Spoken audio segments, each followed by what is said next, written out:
Welcome back to the deep dive. We're here to really cut through the noise on big global stories. Today, we're looking at some, well, pretty powerful statements coming out of Iran, specifically from the Supreme Leader Ali Khamenei. We've got source material titled Excerpts from Khamenei, Iran Will Never Surrender. Hmm. And our mission, as always, is to unpack what's actually being said in this source, what are the core messages, what are the implications. We're sticking right to the text here, just laying out what it contains, ready to jump in. Absolutely. And what strikes you immediately looking at this source is the directness. It says Khamenei addressed the nation and declared Iran will never surrender. That's it's not subtle. It's a very clear foundational statement. Right, and the source mentions he didn't just leave it there. It specifically notes he rejected a call for surrender from former President Trump. And interestingly, it frames this within the conflict with Israel. That framing seems quite specific. Why focus on that particular angle? It is very specific and very deliberate, I think. Framing it as the conflict with Israel really plugs into Iran's long-standing ideology, its regional posture. It helps them position their stance not just as, say, anti-U.S., but as part of this wider ideological struggle. It resonates domestically, and it sends a clear message about their core commitments to allies and rivals in the region. It's distinct from just reacting to, say, U.S. policy changes. Okay, so it's got layers, it's ideological, it's strategic. So this never surrender line, how does that square with any potential for, future talks or de-escalation?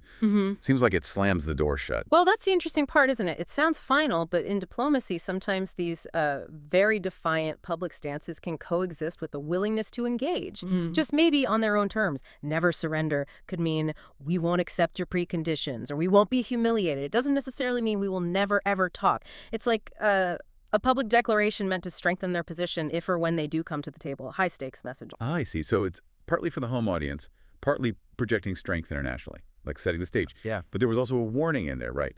The source highlights him saying any U.S. strikes would lead to, what was the phrase? Irreparable consequences. That sounds serious. What's the weight behind those particular words? Indeed, irreparable consequences. Yeah, that's a potent language. It's strategically ambiguous, you see. It doesn't spell out what the consequences would be. Cyber attacks, regional proxies, something else. And that ambiguity, that lack of specifics, can actually make the threat seem, well, bigger, more unpredictable. It forces the other side to consider a whole range of possibilities. It's a clear red line, just vaguely drawn. Makes sense.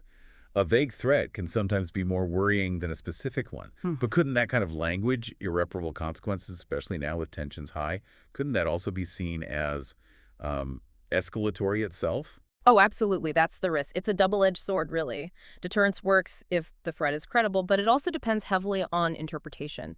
What one side intends as a clear warning to back off, the other might perceive as a provocation, demanding some kind of counteraction. It's a very fine line in diplomatic signaling. Words matter immensely. Okay, so recapping our dive here, we've looked at Khamenei's core messages from this source, that strong Iran will never surrender declaration, the specific rejection of surrender demands linked to the conflict with Israel, and this stark warning about irreparable consequences for U.S. strikes.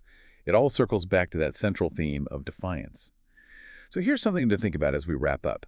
How do these kinds of public statements, especially from world leaders during tense times, actually shape what happens next? How do they influence international relations and maybe even just the feeling or perception that conflict is possible or impossible?